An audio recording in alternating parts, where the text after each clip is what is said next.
Welcome everyone. This is Emmett from DIY Pest Control. Today I'll be the host of your Q&A, live Q&A that we're doing. We're going to give viewers a few more minutes to join so we can help get more people on the live chat that we're doing. If you don't mind, you can also go ahead and give your name and what part of the country you're on inside of the chats. And that'll be a good help. If you guys want to say hello, raise your hand. You're more than welcome to do that.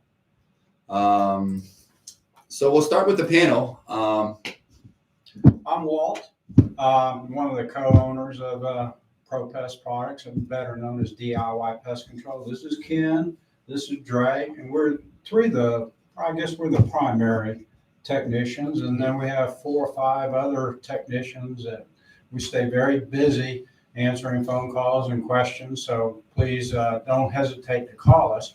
Between the 3 of us, we have probably over 100 years of experience in pest control, and a good bit of that we've been together. So we kind of know the strengths of each person here. But with, as they say, further ado, let's go. Let's go. And thanks for coming in and spending your time. I know it's a valuable time for you, and we appreciate our pest control operators coming in, as well as the homeowners and business owners. Emmett, have at it, man. All right, guys, let's get going. Again, welcome. I want to thank everybody joining our live Q&A for Do-It-Yourself Pest Control. We have a broad range of questions that we're definitely going to be doing. We have a lot of lawn and garden, general pests, a lot of wildlife. Of course, if you guys have any kind of questions yourselves that you would like to ask for the viewers, you can definitely put something in the chat that we have. For the live chat, there's a chat available, and you can actually go ahead and put your questions in there, and we can start with that. But we'll go ahead and start with some general questions for now. Let's get this going. There also will be a discount code at the end. So if you stick around till the end of this, we will give you a 10% discount code that you can use for your future purchases. Okay, so I think we'll start with the lawn and garden questions. We seem to have a lot of questions about post-emergence and pre-emergence and whatnot, and just general questions. Let's go ahead and start with Keith's question from New Mexico. I think, Ken, this one's going to be primarily for you. It's how to control and eliminate brown patch in my lawn. Brown patch is a pretty aggressive fungus, so you want to get on it as soon as you can. Sometimes it's hard to control the moisture if you've had a lot of rain, but if it's watering, you want to make sure that you're watering for longer periods of time and less frequently. That will keep from promoting fungus. You don't want the roots to stay wet for long periods of time. So infrequent watering, but deep infrequent watering. When you attack the fungus itself, there are several good fungicides that you can use. I'm real partial. I've had the best luck with brown patch with a product called Fame. The Fame granular fungicide is very effective. And does that have to be watered in? Yeah. The Fame does have to be watered in. Okay. So try and time your application if you can when you're due for a watering, so you don't have to overwater to put in the fungicide. Ken, how about some people have asked me in the past about should we treat before, because I got fungus the last 3 years. Should I treat prior to having fungus? And yeah, that's kind of a dicey area, because you don't want to overuse a fungus and cause resistance problems.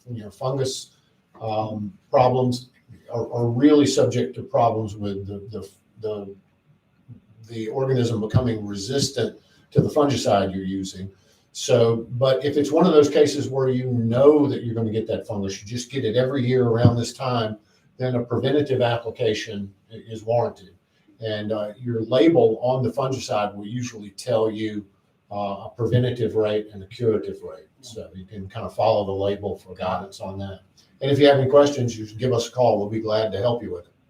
Kind of going with that same question you asked, we have another customer from Brandon from Florida. His question was fungus control in Florida lawns. What's the best thing to do to prevent fungus in Florida lawns? Well, there again, it's it's the same. Yeah, the same kind of stuff. You want to make sure that you're not overwatering. Drainage. Drainage. Okay. Core aeration can reduce problems with that. And then if it's an ongoing regular problem like that, then consider preventative fungicide when the conditions are right. Okay. As always, if you guys have any other questions or concerns about any kind of this, any topic that we discussed, you can always call us. Our number is on the website. We'll throw that out there. Just give us a call if you have any questions. Yeah, But you don't have to wait for a live Q&A here. now let's jump up to a question about pest control, like insects, bugs, general bugs. There's Mark from Georgia. He has, once the ants are on the wall, what is the best strategy to get rid of them? And overall, what's the best way to get rid of ants in our home? Is it going to be gel baits or sprays? Well, I think you can use a gel bait when it comes to the inside, and then use something like maybe a termiticide, like a Taurus or a Navigator or a Terminal to spray around the exterior, and usually that take care of your problem. Kind of depends on the time of year too. Or the time of year too. Yeah, definitely gels in the winter time because the ants are moving in, but you could use a combination of gels as well as the fipronil, especially in the warmer time of the year. I have a quick question because a lot of people ask me this. What's your opinion on it? A lot of people say, well, I don't see any ants outside. I'm only seeing them on the inside of my house. Can I still use Taurus around the exterior perimeter? Will it still be effective? What's your take on that? Oh, yes, you have to. It's the muscle that you treat around the exterior because your ants are always coming in from the outside, coming in. And usually your colony is going to be on the exterior. So if you're using that around the outside, you're stopping them from coming in, and also it's getting on them, and they taking it back to the colony and kill the whole colony. You know, another thing, Dre, that someone said they got ants, and you go out there and look, you can't find any. It doesn't mean they're not coming. They're just not there at that time. Right. Yes, sir. Absolutely. So some of the things you need to do is make sure you don't have tree branches coming over the top and coming in from the bottom too.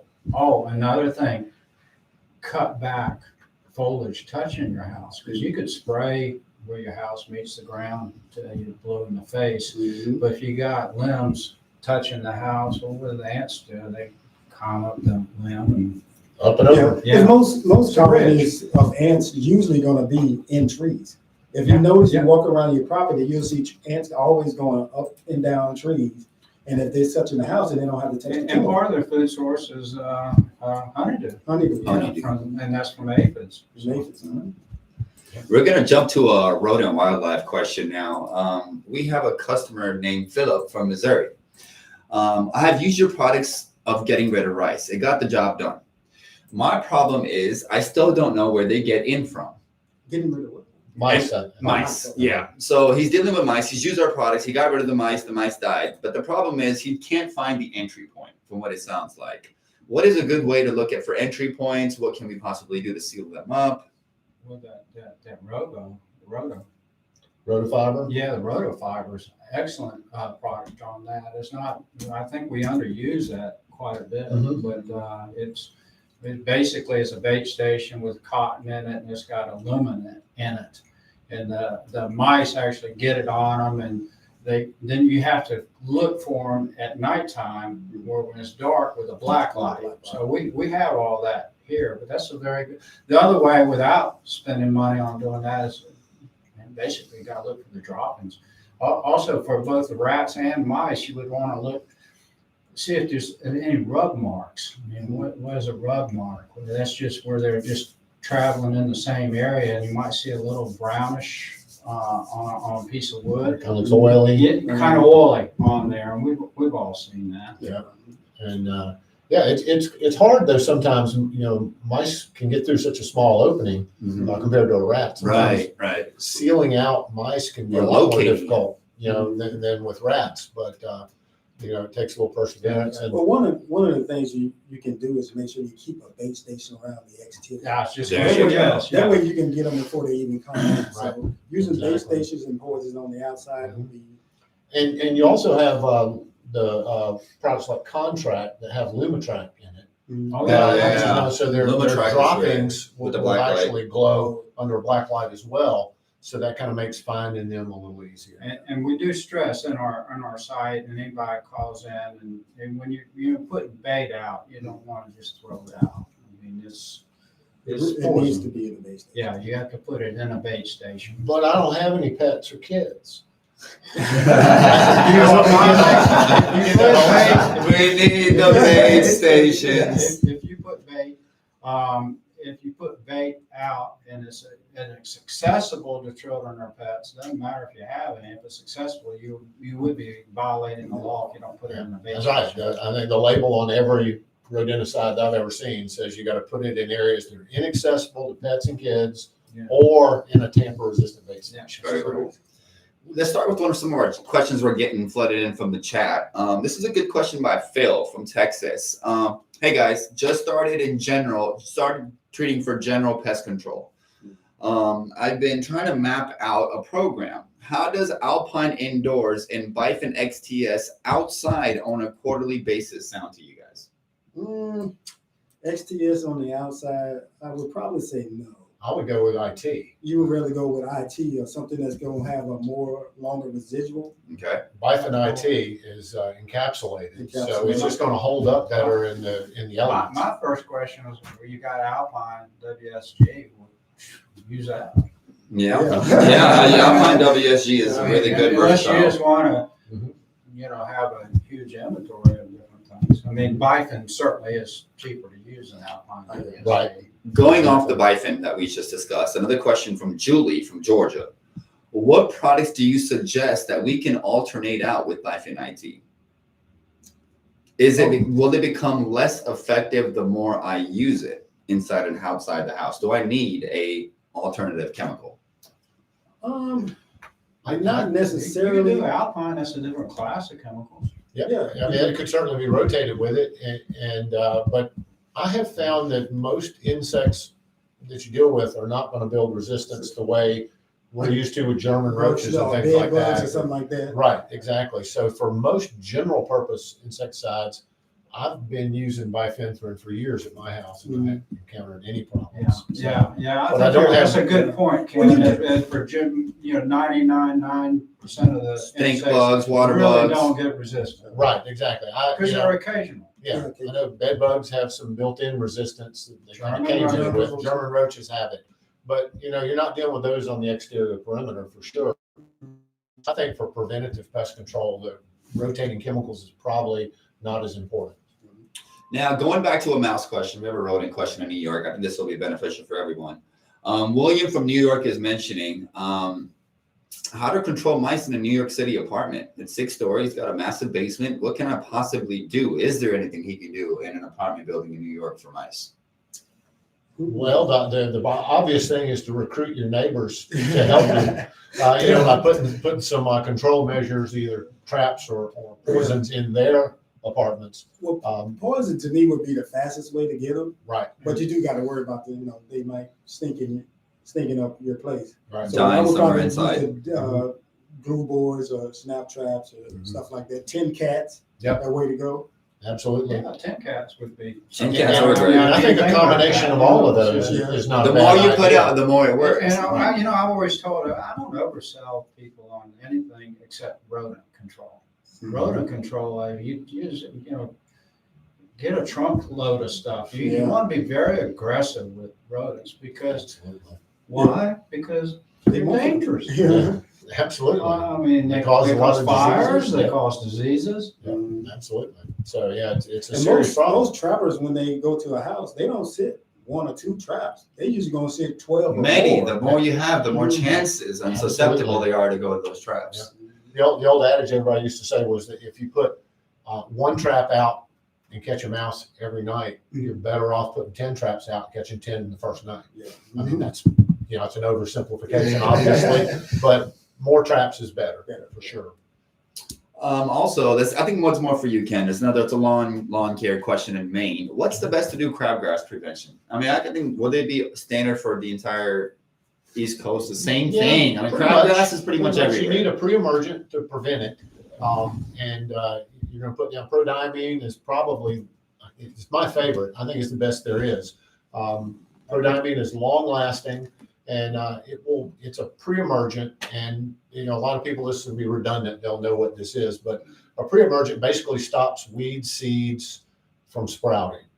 And we know that crabgrass seeds sprout in the spring, when What's the temperature? well, that the soil temperature, has to be about the low 50s. When it Yeah. starts approaching, gets above 50 and starts approaching 55 and is rising, that's when you want to have your pre-emergent down. That'll get those crabgrass seeds before they germinate. And how do you find that temperature?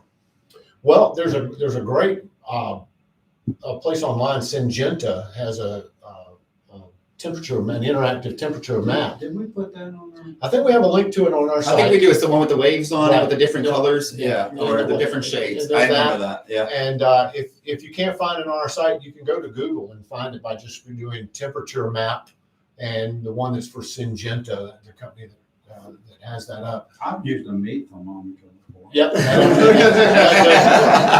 But I didn't know you could do that. and I'm sure your wife loved that. You learn something new every I cooked the meat. So, but with the interactive map is really cool because you can put in your zip code, and it will give you your current temperature and temperature for the month, or you can select you want to go back and see temperature for the previous year, and it gives you a 5-year average of the temperature and the 10-year average plus the current year, and so you can kind of see when it's traditionally been 50 degrees, so you'll know, okay, I got to get ready to put out my pre-emergent.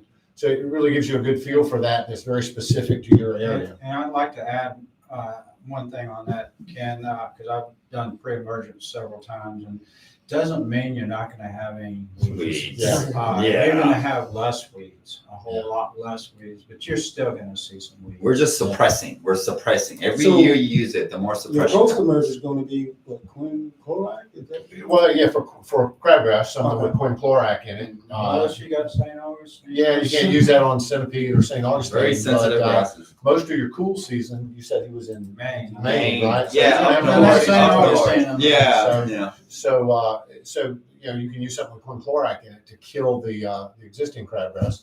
We got Prot Q4 Plus right there. That may be the best all-purpose Versatile one, too. insecticide that Yeah. I've used. Yeah. It kills broadleaf weeds. It's got quinclorac in it to kill crabgrass and a few other grassy weeds. It's got sulfentrazone in it, which will take out sedges. 5 different active ingredients. So- That's the name Q4 Plus. Yep. It's 5 different actives that So- combat different wide range of weeds. Really effective for that. I think So- this next question will be good for all 3 of you guys. It's from Ohio, a gentleman named Jarius. How to prepare for carpenter bees in the spring? What preventive steps can he take for carpenter bees in the spring? For Ohio, well, over the board. I mean, Ohio is pretty much the same. Well, the key to carpenter bees is spraying before they get there. That's the key to them. The areas that you need to treat, like the fascia board or your deck, get started, like here in Georgia, get started at the end of February, right before they get there, and get a chemical that has a long residual and a repellent, and spray those areas. So when they do fly up to there, they don't want to land on it. And always be in mind that they don't like to get wet in their nests. And so that's why a lot of times if you have a board like that, they're up under the They're up So under. drilling them up under and then turn and go down the length of the board. Mhm. So, And you might have to do it multiple Multiple times. applications during that period of time, with the mating period of time when they are building their nest. I'm just curious here So among catching it all of early us. is the key. Do you have a favorite chemical to use for carpenter bees? Seismic? Seismic, yes, will do it. Yeah. Seismic is good. Those little. Yeah, seismic. We have carpenter bee traps as well that you can put up. And you know- Carpenter bee traps are really a neat way to do it. If you can't get up on a ledge and spray somewhere, you just don't want to spray at all, you can use carpenter bee traps. These are basically traps that are made for carpenter bees, have a hole already burrowed inside. You get a pheromone and you put that on the outside of the entry point. And once that one of those males fits inside of there and gets in there, they come running in behind each other. They're all going to compete for a female. So it's all about getting one of those inside the trap. With the pheromones, it helps. Once you get one in there, they come running in there thinking they're going to mate. So there's other ways outside of chemicals that you can even possibly do for carpenter bees if it's necessary. As a show of hand, anybody that's looking at the live chat, how many of you guys have pets? If you have any pets, please raise your hand inside the chat, and we can kind of talk about that as well. We have a question from Miss IC in Massachusetts. They have a parrot. Parrot inside their home. Okay. They cannot use chemicals. What can they possibly do? Well, they can use chemicals, but they don't want to do it with the parrot there. Got it. Typically, Got it. you know, it used to be when I first started in the pest control industry, they just said to basically cover the cage, you know, with a sheet or a towel. But I'm not down with that. You know, I prefer to remove the bird from the room, treat it, try and go with a crack and crevice type application, and let it completely dry before the bird is brought back into the room. I would like to add though, that in many cases, what's probably 75–80% of the time, you really don't have to treat inside at all. I mean, a lot of professionals treat perimeter treatment only. Yeah. And what you can do on the inside, you can use some monitors and put around to see exactly what you have. And then you can treat according to that. And we include this with each order. One thing that I'm sure a lot of the people that are bird enthusiasts will kind of understand is that parrots and other pet birds are typically messy eaters. So there are going to be a lot of seeds dropped and scattered everywhere. That's going to lead to some ants, some roaches, sometimes stored product pests like Indian meal moths, or, you know, things, cigarette beetles, things like that. So these can be things that you might have to crack and crevice treat for and actually do some inside treatment. But if it's just general purpose pest control, I agree with Walt. Exterior perimeter is the way to go. Also, as far as pets, fish would be something you really got to worry. What about reptiles? Lizards, snakes, things like that. You got to reptiles, definitely snakes, any kind of reptiles. I would highly recommend put them in a different room until the spray completely dries and settles, and then put them back inside that same area if it's necessary. Absolutely. Okay. How's everybody doing in the chats? I hope you can hear us. Everything is going okay. And I'm going to go ahead and give you that discount code now. If anybody's that's listening now, if you have a pen and paper, you can write this down. It will be all caps. It's going to be LIVE, live, and then the numbers 10 for 10. Again, it's LIVE, all caps, and the digits 1010. And that will give you a 10% discount off your next purchase, since you guys sat around and heard us talk. No spaces between that. No spaces between anything. LIVE 10. And the live must be in caps. That's it. Let's go to another. We'll go to another. Now, we have a lot of questions about grubs. Can I get another show everybody raise their hands in the chat to see who is dealing with grubs, if it's possible? But we have a lot of grub questions. I mean, this is over the board, all over the United States, from Oregon to Maryland. Everybody's dealing with grubs. Let's just discuss grubs in general for a minute. You know, there's people refer to grubs as kind of like this big monolith, but they're actually the larvae of several different species. Most of them are beetles, either chafer beetles, Japanese beetles. There are several beetle species that would be there, but typically they're just the larva stage of that. They're basically a worm, lives underground, and there are a number of things that will feed on them. So oftentimes the grubs can do damage to your lawn, but they have to get pretty high numbers to do that. And when you start getting high numbers of grubs in the lawn, then you start getting things like moles that will feed on the grubs, skunks will get in there too. Yep, skunks, possums, armadillos if you're further south, or in Texas, I guess have a lot of those. So yeah, those are things where eliminating the grubs oftentimes is a good way to go. Well, you can use a product like what? Imidacloprid 0.5G, the granular imidacloprid. Great product. You put it down, works fairly well. Timing is the critical thing there, though, because these grubs typically, you want to do it in late spring. You know, you can't really kill the grubs late in the year. They've gotten mature. They go through a series of molts and they get bigger. And then when cold weather comes, they'll go into the little pupal cocoon. And they're protected underground. It's very difficult. It's difficult at that stage. At that stage, once that cocoon's been made, it's tough. Unless you're going. So things like chafer beetles. Okay. You know, we see them a little earlier. Typically, we start seeing them in May. Okay. But the Japanese beetles we'll see in June or early July in the south. And when you start seeing them, they're mating and laying eggs. So as soon as you start seeing what they call June bugs, the little chafer beetles, or the more colorful Japanese beetle. Okay. When you start seeing those, get that imidacloprid down in the soil. And granular. Water would it be- in. We have granular. Granular is or easier. liquid. Okay. And granular tends to, it lasts a It little longer. penetrates deeper. And it penetrates a little better into the soil Okay. when you water it in. The rainfall can often do that for you. So just get that down and put it on. The thing that you have to remember though, if you're doing grub control to run moles away or to run skunks or Right, any of those right. other secondary pests away, you have to remember that just because you kill the grubs, the moles may not know that.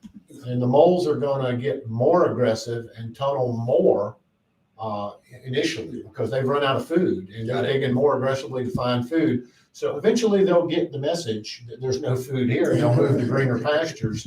But don't be surprised if you put down imidacloprid and, in next week, you've got more tunnels than you had. And the chemical's not failing. It's just the moles trying to figure it out. We have a customer named Carla from Oklahoma. Switching gears with this a little bit. She has a big question about bed bugs.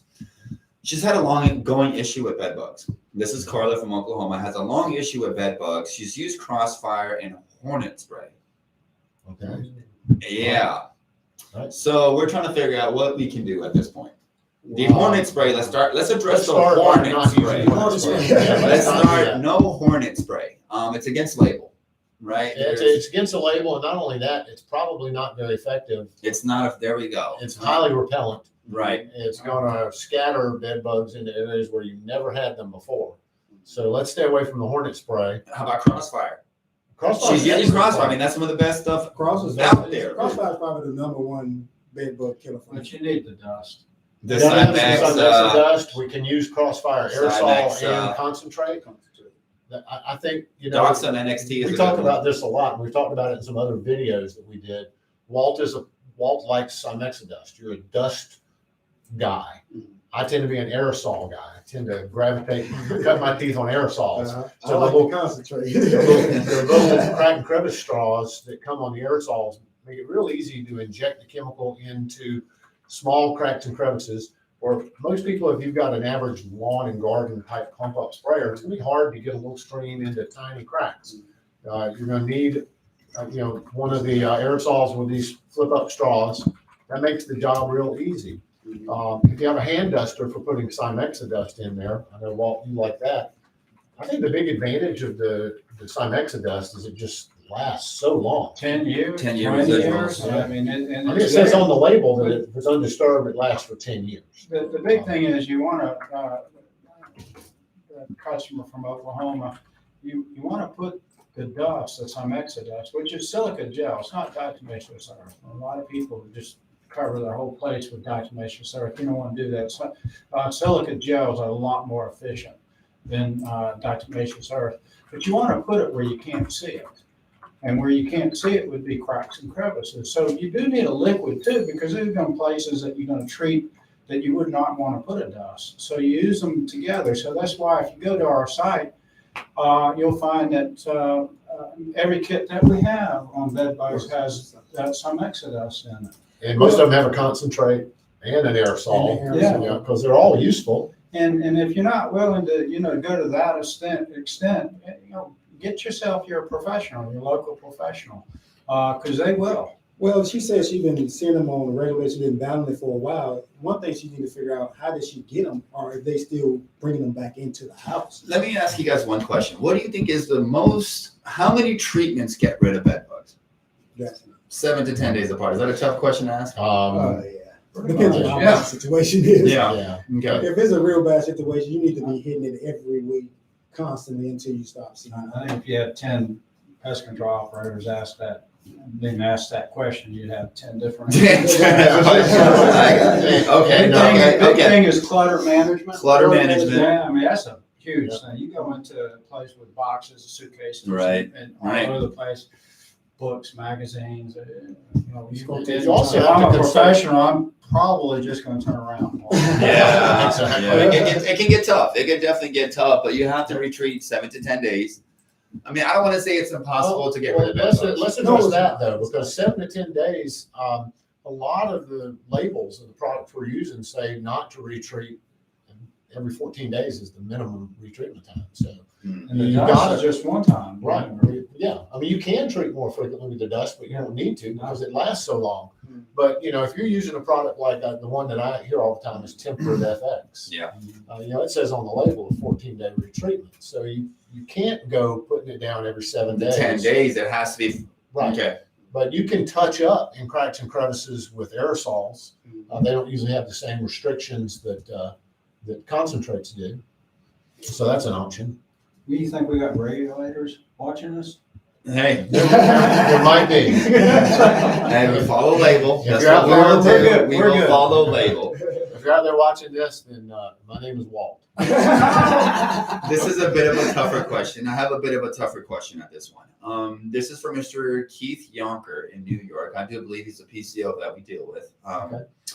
Are micro encapsulated insecticides more easily able to enter the body of an applicator, or are the smaller molecular properties versus non-micro cap insecticides? So no encapsulation is no encapsulation. What's absorbed through the skin? ECs. ECs, multiple EC. concentrates. There you go, EC. Keith. Okay, so it's definitely going to be the multiple. And is there any reasoning behind it? Is it because the encapsulations keep the chemical contained? Well, they keep the chemical contained and they're larger. And they're- Basically, they're okay. designed to sit on the surface, on Okay, porous surfaces. Porous We surface. use them like on the outside on concrete. yeah, They sit on the top where the Yeah. insect can get them. They don't absorb into the concrete. So they stop the absorption, and that holds true for your skin as well. Although you still don't want them on your skin just because No. they're encapsulated. I think the ECs give you a little faster kill Faster, most of the time. because they're not as encapsulated. It's a quicker contact with the insect. But I don't know how quick, How much quicker? how much difference. Yeah, is there. that's the You thing. spray- Yeah, I've sprayed Suspend SC or other, encapsulated materials on insects and seen them flip right over. they don't So knock them out quick. yeah, they say an EC's faster Yeah. than it might be, but if they're dead in Yeah, 30 dead, seconds dead. or Right. 3 minutes, it doesn't really matter much to me. Going off of, we're gonna go switch over to moles a little bit. We have a lot of mole questions. We were Okay. talking grubs earlier. We all know grubs are a food source for moles. Lots of grubs, you're gonna have moles, more than likely. But this is from EB. That's what the name that we have, EB. There wasn't really any set. North Carolina, EB from North Carolina. How do you get rid of moles? I know they feed on grubs or earthworms. I have used solar noise, tomcat poison. I cannot get rid of them. And this man is in North Carolina and dealing with some moles. Okay. You want to go first? Okay, there, no mold, of course, controlling grubs, like we talked about Right, earlier, right. is one aspect of it, and it kind of depending on the type of year, time of the year, like in the in the heat of the season, there's a product we have, it's called Talprid, it's a poison. It's The very- worms, synthetic worms. Yeah, it's very, very effective. There's about 3 months out of the year that we just do not ship it because it's very Of the weather. susceptible to The heat. heat. And people get it and it's all melted, so it doesn't do anybody any good. We also have traps, the Talprid trap. A lot of people get a little frustrated with traps. Would you like to add anything on that, guys? I mean, Traps are I definitely think the good. Temperate mold bait is probably our number one seller. I If you agree. catch it at the right time, and And we, if you- we are shipping it, that's probably your best bet. so if you expect to have moles every year, please try to get your order in as soon as possible. So before it, because the heat will melt the worms in transit. So instead of a worm, you're gonna get a gumpy goo. The moles will not eat that. So with the heat, it tends to melt them in transit. So that's why we do not ship it when the dead heat of the We're summer. probably the only company that does not. ship That it. doesn't do that, right? And the other Right. companies say, well, it's not my problem. We rather, yeah. Yeah. Now, we also have a good question about attics. I mean, I guess this is in turn, but we kind of do rodents. We've talked about how keeping the mice and the rats out of the home. What are the possible methods we can use to keep squirrels out of our homes? Sealing up is the Seal up, again, it's seal Well, up. so Seal up. before you seal them, though, you need to remove them. Yeah, catch them with a live trap. Because if you just catch them where they're out and they're out and about and you seal it up, they're coming back home. They will chew through anything that you put out there. But if you remove that population, then you can do some exclusion work on that. Yeah. Now, more often than not, you'd probably want to get a professional to do exclusion work. It's dangerous. You're up on ladders. It's probably worth the money. That's my opinion. And they have that little level of experience that I would say the majority of us don't have, where they know exactly where to look. We'll be out there with the flashlight, run around this house 10 times trying to find that entry point. Majority of your applicators or the wildlife guys go exactly, they know where the holes are and they'll fill them up for you. Can I tell my my slightly humorous Yes, exclusion story? absolutely. I was a young whippersnapper new to the pest control industry since a long time ago. And I decided I was going to seal some squirrels out of my father-in-law's house. And in the process, really impressed my father-in-law with how good I was at this. And I went up on the ladder, found the hole where the squirrels were going in. It was really obvious. And I took the sheet metal and I put it up under the little construction gap behind the gutter. And I screwed it into place and sealed it off. So the next day it was raining. And my father-in-law called me and said, "What did you do up on the roof? My roof is leaking. My roof is leaking like crazy." So I ran over there as soon as it stopped raining, got up on the ladder again and looked, and he had a hole right through the shingles in the roof decking that was as big as a tennis ball.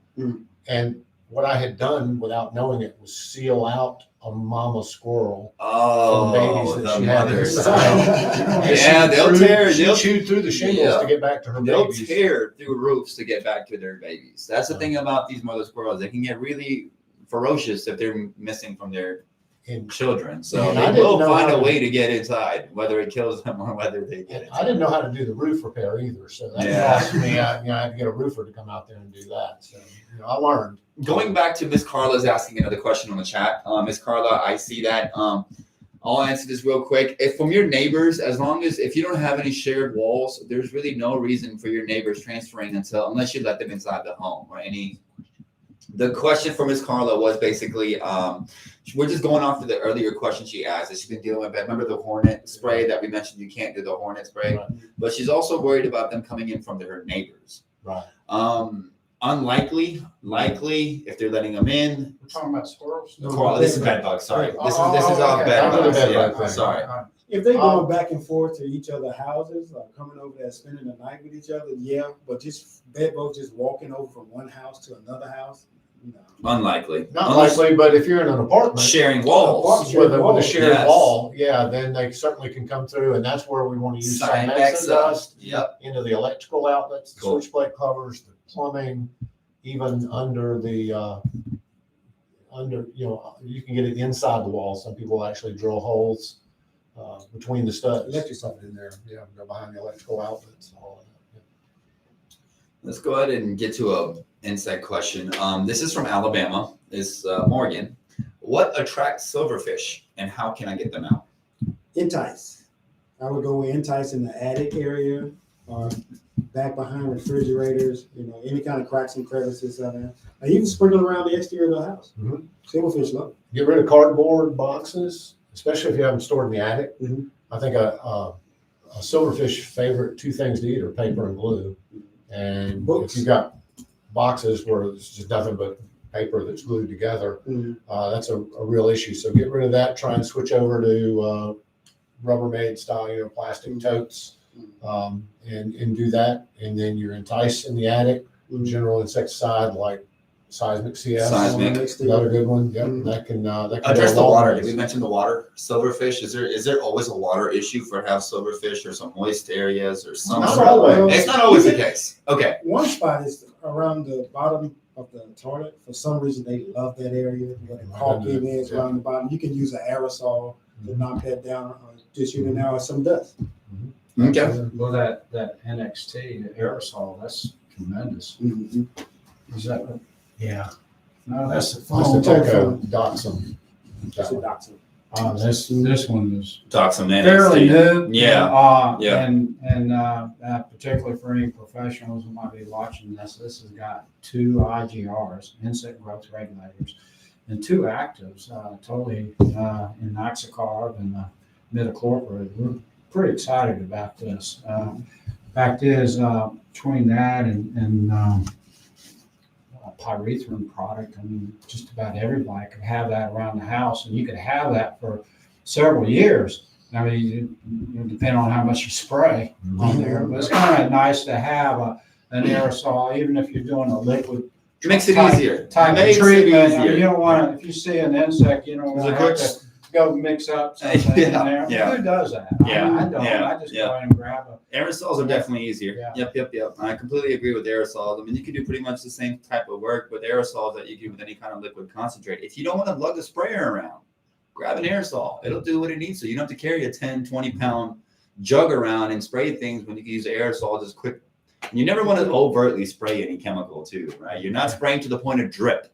I don't know whether it's an aerosol, whether it's a liquid. You never want to spray to the point of drip. It's all about a coating. Moving on to the next question. This is from Arizona, from Mr. Gordon. What products do you use to keep scorpions away from your house? And what other preventive steps can you do to keep scorpions away from your house?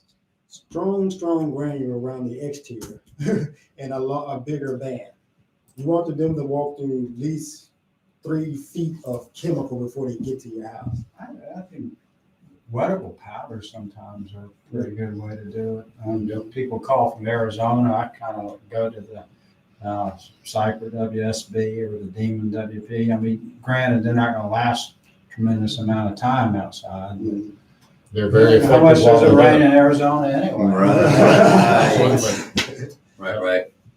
Okay, yeah, and definitely anything about the brushes, any bushes. Well, there's not many bushes in Arizona lawns for the most Lots of part. cacti. What about the rocks? Overturn any rocks? Is there any of that needs to be looked at? Any harboring spots? That can be done for sure. That but can definitely. You can if take the you're extra treating, step ahead if. You know, like Okay. rock gardens and things like that, you can treat with granular insecticides, like you said, and that can be very effective in those. There's no bait or anything for scorpions that I know of. No, I don't think yeah. they would have this. Ken, we have another question for you. This might be a little bit too deep. We may have to get them to call, but let's give it a shot. I have had leaf spot on my Japanese cherry tree. Mhm. Is there a systemic drench I can use? The tree is too big for me to spray. No, that's a I systemic. can't do foliar. They can't spray the foliage. They're asking for some sort of systemic drenching that they can possibly do. Unfortunately, that's just not a thing with fungicides. There are systemic fungicides that Got can it. work in small plants, grasses, ground covers. Okay. But when you get into trees, they're just not going to be effective. It's basically at that point going to be find a way to spray the foliage or hire a company to do it. for you. Again, if some cases, guys, if you guys need to go ahead and call a pest control operator, there is no shame in that. It's No, completely exactly. okay. If you've got to Call buy the $1,000 PCO. worth of equipment to apply the chemical, you're not saving any money. Hire a professional who's got experience and can give you a guarantee. Okay. Now, Julie has a question. One more time, going back to the Bifens and the resistance. If in case anybody wants an alternative for Bifen IT, what can we possibly use? I mean, we have our options. The options are there. Are you talking about Bifen the same- IT. Well, you can do wisdom. You're talking about with the same active What are you ingredient. trying to kill? We're staying away. We want to get away from bifenthrin products. What is another product we can use if you want to get away from Bifen IT and use something different? Lambda cyhalothrin. Lambda cyhalothrin. That would be That would be a Vesta Vesta CS. Lambda Star. Seismic CS. Seismic CS has that as well. Okay. Exactly. Okay. All of those are viable So you- But alternatives. they are the same chemical family, so. Yeah. Okay. But They're both pyrethroids. they're but different active ingredients. Right, they are different active ingredients, and a lot of people find that the Lambda cyhalothrin product is a bit hotter, gives a little better knockdown. Better knock down a little bit more residual. So, and there's debate. I know when we use it for mosquito control Right. outdoors, there's a lot of debate. There are guys who are really solidly in the Bifen IT camp, and there are other guys who That say, are- "Oh, I get better yeah, results with yeah. Lambda." Mhm. And you get them in a room together, and they would fight to the death because they're both dug in. Dre, hand me that Duraflex. This is an Mhm. interesting product. This is a bifenthrin product that is micro-encapsulated, so it gives you that residual. And it's got a couple IGRs in it. It's got Novaloron and Propoxyphene. Very effective on mosquito control. I rate it the #1 mosquito control product that I've used. It- It's really good. It's It's more expensive than Bifen. It's probably 4 times the expense. But if you're a home, and that's going to really have consequences if you're a professional, because you got to weigh that. But if you're a homeowner, you don't want to be out there all the time. But it has added ingredients. Duraflex is 3 different chemicals combating mosquitoes compared to Bifen IT only having 1.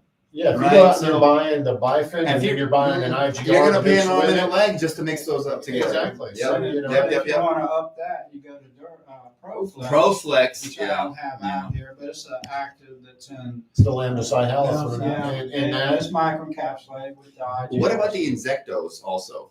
The Yeah, insectos for mosquito. These are pretty cool mosquito traps. stations I don't know too. if you guys have seen these. Insecto traps are a pretty cool little device. You basically fill them up with water. There's an attractant inside. It's in a little water-soluble bag. It dissolves, and it smells like decaying vegetation to the mosquitoes. That's their sign to lay eggs. They'll go in here and lay eggs in here. And there's the plastic that this is made out of is just impregnated with an insecticide, and it slowly releases into the water, kills the eggs, the larvae, even some of the adult mosquitoes as they rest on the water. If they land on it, they'll die. Yeah. It's got permethrin on it, right? If they land on that station, they're going to die regardless. But you do have to replace them. Yeah, every Well, 3 they're months. good for 3 months. What's a typical mosquito season for most I areas? put 2 in my backyard, and I've got about 3,000 square feet in the back. That's it's off of a wooded area though. But I've made a noticeable difference in the mosquitoes with just 2 of these in my yard. So, I still had to spray, but this really cut down on the population. I'd probably do them a little bit more frequently than 3 months. I mean, Yeah, they 3 just months. saying. Remember, it's always up to 3 months. Yeah. Going for up to 3 months. So yeah. 6 weeks. Let's jump up to spiders right now. We got some spider questions. Defense dust and spiders. This is from EB. How do you feel about defense dust against spiders? Do you think that's a good dust to go ahead and dust out the electricals, or how do you feel? Do we need to add a liquid? Is a dust not the only thing we can do for spiders? No. A liquid concentrate would help, but dust would be a helping hand against the light fixtures. Yeah, I think so. I've had better luck rather than defense dust. I've had better luck with Tempo dust. and Okay. that Okay. seems to be a little more effective. That could just be me, a small sample size and all, but And one of the best ways to put it out is get your Webster, which I don't have one. The Webster right now, duster but head, yeah. It's a head, it's a yellow Yeah. head. You can pick those up in a number of places. And attach it to your broomstick. Yeah, and you get the spider webs, if they're, like for example, your garage, you got spider webs in the corners where the wall meets the ceiling and wall meets wall. It gets a group of spider webs on it, then you can sprinkle a little of that dust on there and then you can make it a little fun. That helps out a tremendous amount. basically we're removing the web. Remove the web and then apply the in one swoop. Pyrethrin in the aerosol can, Striker 54, CB80. If you do want to put a General liquid down. insecticide, as long as you hit them, you're getting it on them as you spray them. Yeah. But you Or gotta, you can do nothing. I mean, there's Spiders are beneficial. They're They are. beneficial. And I kind of like spiders. I do too. My wife hates spiders. But I can't stand them. I am anti. I can't stand spiders. That's one thing I will not be near. I'm a hater. I'm not a hater. we're in Georgia, and we're waiting to see what that cold spell did to the Joro. The Joro spiders, Yeah, the Japanese yeah. spiders They that we don't got. know. Yeah. They don't have any Yeah. history on what that cold. I had several in my yard, and I was monitoring, and as soon as it turned cold, they disappeared. They I don't know. Yeah, it's I'm waiting to crazy. see if they'll be back. but- They will. Also, in terms of spiders, it's if you want to do a liquid concentrate, if you want to use seismic and spray that down, it's always effective to take the webbing down first. Don't just spray on top of the webbing; they're going to come back more than likely after a few weeks. So you need a Webster. Take the Webster duster head, take all the webbings that you see around you, any web that they made, take it down, then apply, you'll get better results. And Yeah, at that point, you're forcing the spider to rebuild the web Land on the chemical. on the surface yes. that you just treated. So And that's increasing and the it's exposure. rare, Ken, Dre, you can attest to that. When any pest control operator is driving around, and you guys can tell you have a Webster. Yeah. It's in the truck and it's hanging out. Yeah, on there. absolutely. Yeah. We notice those things. So, Going with just some questions of people are very worried about rain and the impacts of rain on insecticides when they apply it. Does it lose efficacy? Will they take away the residual? How often do you need to keep spraying if it rains every day? What can I do against rain? Well, the sun is the worst. Yeah, The sun is way worse than rain. we'll find you have more residual activity if you live in a probably an older neighborhood with a lot of trees that's got a lot of shade for the UV light and rain on there. You're out in the open on a pasture, you're not going to have it. You're not going to do it. I think the big misconception though is with rain is that the rain doesn't really kill the insecticide or make it ineffective. It just moves it. Say spray a wall of a house, rain hits it. You're not washes it down to destroying the it. ground. You're just You're displacing moving it, right? Okay. Exactly. Well, So, depending on what you're using. If you're using the EC, of course, it's going to wash it. but the thing, so much of what we spray, one thing we harp on a lot is to spray on the structure itself. Most houses are going to have an overhang. So you're around a windowsill. the eaves of the That's protected from a direct hit from the rain. Okay. Unless it's a side storm. bashing Georgia If it's rain. one of those storms where it's raining sideways, then all bets are off. But normally, normal rainfall, you're going to get. You're gonna get that. Chemical is going to be protected a little bit. Very cool. Also, guys, do not forget our 10% discount code, live10. Remember, live is capitalized. All the letters are 10. You will get a 10% discount off your next purchase since you guys stuck around and heard us talk and hang out. So we'll definitely give you guys a benefit of that. Now, just going back, we're kind of going back to some of the same questions here, but what's a good, safe product for general pest control as a homeowner? I have been using WSG, but the residual is only 30 days. Pests are ants, spiders, and mosquitoes. Mr. Shellcracker from Alabama. Micro-encapsulated chemical. Yeah, I agree. Go with something encapsulated. Encapsulated. I always think residuals a little bit overplayed. Because when you have an infestation of, say, mosquitoes, if you can wipe out the mosquitoes in your area, and it lasts for 30 days, that doesn't necessarily mean the chemicals lasting for 30 days. It means that you wiped out a population and you don't see anything. And that's a lot of times that's with fire ants too. You can knock out a population and not see anything for 6 months. That doesn't mean the chemicals lasting that long. It's just that it takes a while for them to repopulate. Yep, absolutely. We see that. I've had people tell me that they've sprayed Demon WP. That was the big thing for so many years. And people would say, I spray that Demon once, and 6 months later, I still don't have bugs. I'm like, well, you wiped out a population on your home. Yet. Yeah. Demon's still not working 6 months later. It's just not happening. It takes time. Would you say it takes time for insect populations to reach the levels that they can before you started spraying? Yeah, Before you started spraying, you had bugs everywhere. Yeah, and certain insects, like everybody gets the big cockroach. The one is 2 inches, an inch and a half. That's American. That's smoky brown. And you won't notice them that much until late summer or the fall because it takes them that long to build that population up.